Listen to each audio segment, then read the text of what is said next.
ನಾವು ಹೋಗಿ ಸೇರಿಕೊಳ್ಳೋಕ್ಕಾಗಲ್ಲ. ಹಾಗಾದರೆ ಯಾವುದು ಧರ್ಮ ಅನ್ನೋ ಪ್ರಶ್ನೆಗಳು ಬಂದಾಗ ಹಲವಾರು ವಿಚಾರಗಳನ್ನ ಹೇಳ್ತಾರೆ. ಶ್ರೀಕೃಷ್ಣರು ಎಲ್ಲ ಯುದ್ಧ ಮುಗಿದಿದೆ, ಶರಶಯ್ಯೆಯಲ್ಲಿ ಭೀಷ್ಮರು ಮಲಗಿದ್ದಾರೆ, ಇನ್ನೇನು ಉತ್ತರಾಯಣ ಹತ್ತಿರವಾಗ್ತಾ ಇದೆ, ಇಚ್ಛಾಮರಣಿಗಳು. ಆ ಸಂದರ್ಭದಲ್ಲಿ ತಮ್ಮ ಸಮಯವನ್ನು ಅವರು ಮರಣವನ್ನು ಎದುರು ನೋಡ್ತಿರ್ತಕ್ಕಂಥ ಸಂದರ್ಭದಲ್ಲಿ ತಾವೇ ಹೇಳಬಹುದಾದರೂ ಸಹ ಗೀತಾಚಾರ್ಯನು ಎಲ್ಲದರಲ್ಲಿ ತಿಳಿದಿದ್ದರೂ ಸಹ ಗುರುಗಳ ಒಂದು ಪಾವಿತ್ರ್ಯತೆಯನ್ನು ತೋರಿಸ್ಕೊಡ್ಲಿಕ್ಕಾಗಿ ವ್ಯಾಸರ ಶ್ರೇಷ್ಠತೆಯೇ ಹಾಗೆ. ಯಾವಾಗ ಯಾವಾಗ ಯಾವ ಯಾವ ಒಳ್ಳೆಯ ಗುಣಗಳನ್ನು ಕೊಡಬೇಕೋ ಆಗ ಪಾತ್ರಗಳ ಮುಖಾಂತರ ವೇದವ್ಯಾಸರು ತಿಳಿಸ್ಕೊಡ್ತಾರೆ. ಯಾವಾಗ ಯಾವಾಗ ಯಾವಾಗ ಇತಿಹಾಸದಲ್ಲಿ ಕಳಂಕ ಬರುತ್ತೆ ಅಂತ ಬರ್ತಾರೆ, ಆಗೆಲ್ಲ ವ್ಯಾಸರು ನೇರವಾಗಿ ಕಥೆಯಲ್ಲಿ ತಾವೇ ಪ್ರವೇಶ ಮಾಡಿ ಅದನ್ನು ಹೇಳ್ತಾ ಹೋಗ್ತಾರೆ. ಆ ಕಳಂಕವನ್ನೆಲ್ಲ ನನಗಿರಲಿ ಅಂತ ಹೇಳ್ತಾ ಹೋಗ್ತಾರೆ.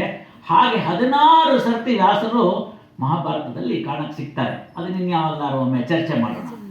ಈಗಿನ ಸಂದರ್ಭ ನೋಡ್ತಕ್ಕಂಥ ಸಂದರ್ಭದಲ್ಲಿ ಅಂತಹ ಶರಶಯ್ಯೆಯಲ್ಲಿ ಮಲಗಿರ್ತಕ್ಕಂಥ ಭೀಷ್ಮರಿಗೆ ಹೋಗು ನೀನು ಅಂತ ಯುಧಿಷ್ಠಿರನಿಗೆ ಹೇಳ್ತಾರೆ. ಬೇಗ ಅವರಿಂದ ಧರ್ಮಾಚರಣೆಯನ್ನು ತಿಳಿದುಕೊಂಡು ಬಿಡು ಅಂತ ಹೇಳ್ತಾರೆ. ಯಾರು? ಶ್ರೀಕೃಷ್ಣರು ನಮ್ಮ ಯುಧಿಷ್ಠಿರನಿಗೆ ಸಾಕ್ಷಾತ್ ಯಮಧರ್ಮರಾಯನ ಅಂಶ, ಅವನಿಗೇನು ಗೊತ್ತಿಲ್ಲ ಅಂತಲ್ಲ, ಆದರೂ ಹ್ಯಾವ್ ಎ ರಿವಿಷನ್, ಎಲ್ಲಿ ತಪ್ಪಿದ್ಯಾ ಅನ್ನೋದನ್ನು ಒಂದು ರಿವೈಸ್ ಮಾಡ್ಕೊಂಡ್ಬಿಡು, any doubts get it cleared from Yudhishthira, you go there to Bhishma ಅಂತ ಹೇಳ್ತಾರೆ.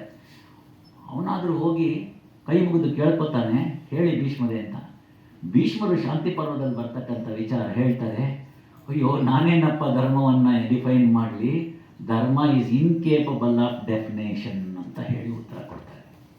ಯಾವ ಭೀಷ್ಮರಿಂದ ತಿಳ್ಕೊ ಅಂತ ಕಳಿಸಿರ್ತಾರೆ, ಗುರುಗಳೇ ಹೇಳ್ತಾರೆ ನನಗೆ ಡೌಟು ನಿನ್ಗೆ ಹೆಂಗೆ ಅಂತ. ಆಗ ಹೇಳಿದಂತಹ ಒಂದು ವಿಚಾರ ಏನು ಅಂತಂದರೆ, ಧರ್ಮ ಆಕಾಶದಷ್ಟು ಅಂತ. ಅಂದರೆ ಆಕಾಶ ಇತಿ ಅವಕಾಶ ಇತಿ ಆಕಾಶ ಅಂತ ಸ್ವಲ್ಪ ಸಣ್ಣ ಪುಟ್ಟ ಸಂಸ್ಕೃತ ತಿಳ್ಕೊಂಡಿರ್ತಕ್ಕಂಥ. ಅಂದರೆ ಒಂದು ದೊಡ್ಡ ಕ್ಯಾನ್ವಾಸು, ಆ ದೊಡ್ಡ ಕ್ಯಾನ್ವಾಸ್ ಎಷ್ಟಿದೆ ಅಂತ ಹೇಳಿದ್ರೆ ಆಕಾಶದಷ್ಟು ಅಗಲ ಇದೆ. ನಾವೆಲ್ಲರೂ ಚಿತ್ರಕಾರರೇ, ನಮಗೆ ಬಂದಂತಹ ಚಿತ್ರಗಳನ್ನು ಬಿಡಿಸಬಹುದು. ಅದು ಫೈನಲ್ ಅಲ್ಲ, ಅಳಿಸಿ ಮತ್ತೆ ಬರೆಯಬಹುದು. ಇಲ್ಲಿ ಸೇರಿರ್ತಕ್ಕಂಥ ಸಭಾಂಗಣದಲ್ಲಿ ಇರ್ತಕ್ಕಂಥವ್ರು ನನ್ನನ್ನೂ ಸೇರಿಸಿಕೊಂಡು ಎಲ್ಲರೂ ಕೂಡ ಶ್ರೀರಾಮರ ಕೃಪೆಗೆ ಪಾತ್ರರಾದವರು.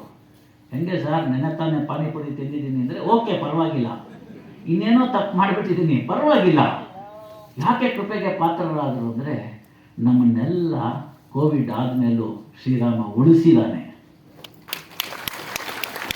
ನಾವೆಲ್ಲ ಕೂಡ ಮೊದಲನೇ ಪರೀಕ್ಷೆಯಲ್ಲಿ ತೇರ್ಗಡೆ ಆಗಲಿಲ್ಲ ನಾವು ಮೇನ್ ಎಕ್ಸಾಮಲ್ಲಿ. ಈಗ 2ನೇ ಸಪ್ಲಿಮೆಂಟರಿ ಎಕ್ಸಾಮ್ ಬರೆಯೋದಕ್ಕೆ ಅವಕಾಶ ಕೊಟ್ಟಿದ್ದಾರೆ ಶ್ರೀರಾಮರು ಜೀವವನ್ನು ಕೊಟ್ಟು. ಈಗಾದರೂ ಧರ್ಮವನ್ನು ಮಾಡ್ತೀರಾ ಅಂತ ಹೇಳ್ತಾರೆ.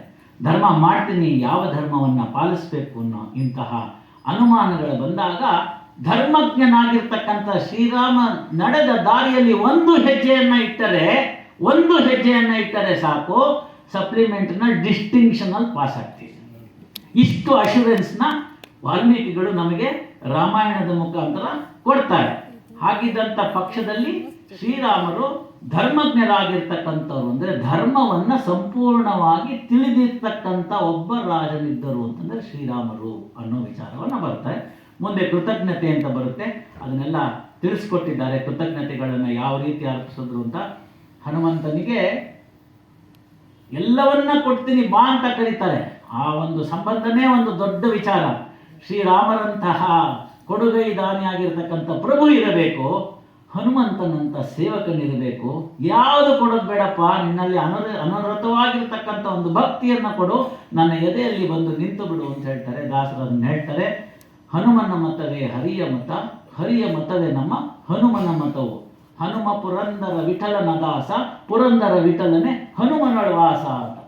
ಇಷ್ಟು ಒಂದಿರ್ತಕ್ಕಂಥದ್ದನ್ನು ಕೃತಜ್ಞತೆಯನ್ನು ಮೇರು ಪೀಕ್ ಆಫ್ ದಿ ಕೃತಜ್ಞತೆ, ಗ್ರಾಟಿಟ್ಯೂಡ್ ಅನ್ನೋದನ್ನು ರಾಮಾಯಣದಲ್ಲಿ ಆ ಪ್ರಸಂಗದಲ್ಲಿ ನಾವು ಕಾಣ್ತೀವಿ.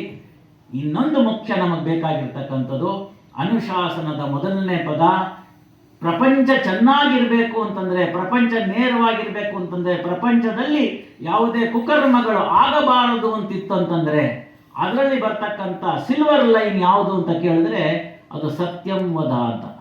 ಹಾಗೆ ಸತ್ಯವನ್ನು ಕೂಡ, ಸತ್ಯ ವಾಕ್ಯವನ್ನು ಎಂದೆಂದಿಗೂ ಬಿಡದಂತಹ ಒಬ್ಬ ನಮಗೆ ಆದರ್ಶ ಪುರುಷ ಇಡೀ ಇತಿಹಾಸದಲ್ಲಿ, ಪುರಾಣಗಳಲ್ಲಿ, ವೇದಗಳಲ್ಲಿ ಎಲ್ಲಿ ಕಡೆ ಸಿಗ್ತಕ್ಕಂಥದ್ದು ಅಂತಂದರೆ ಶ್ರೀರಾಮಚಂದ್ರರಾಗ್ತಾರೆ. ಸತ್ಯವಾಕ್ಯವನ್ನು ಪರಿಪಾಲನೆ ಮಾಡ್ತಕ್ಕಂಥವ್ರಾಗಿರ್ತಕ್ಕಂಥವ್ರು, ಸತ್ಯವನ್ನು ಯಾವತ್ತೂ ಕೂಡ ಮಾತನಾಡ್ತಕ್ಕಂಥದ್ದು, ನುಡಿದಂತೆ ನಡೆದವರು ಶ್ರೀರಾಮಚಂದ್ರರು. ಹಲವಾರು ಉದಾಹರಣೆಗಳಿದೆ. ಸಮಯಾವಕಾಶ ಕಡಿಮೆ ಇರೋದ್ರಿಂದ ಅದನ್ನು ಇನ್ನೊಮ್ಮೆ ನೋಡೋಣ. ನನ್ನ ಇವತ್ತಿನ ಒಂದು ವಿಚಾರಧಾರೆಗೆ ಈ ಸತ್ಯವನ್ನು ನುಡಿಯುವುದು ಅನ್ನೋದನ್ನು ತಾವು ಅಂಡರ್ಲೈನ್ ಮಾಡ್ಕೋಬೇಕಾಗುತ್ತೆ. ಯಾಕೆಂದರೆ ಅಲ್ಲಿಂದ ನ್ಯಾಯಪಥ ಹೇಗೆ ಅಂತ ತಿಳಿಸ್ತಾ ಹೋಗೋಣ.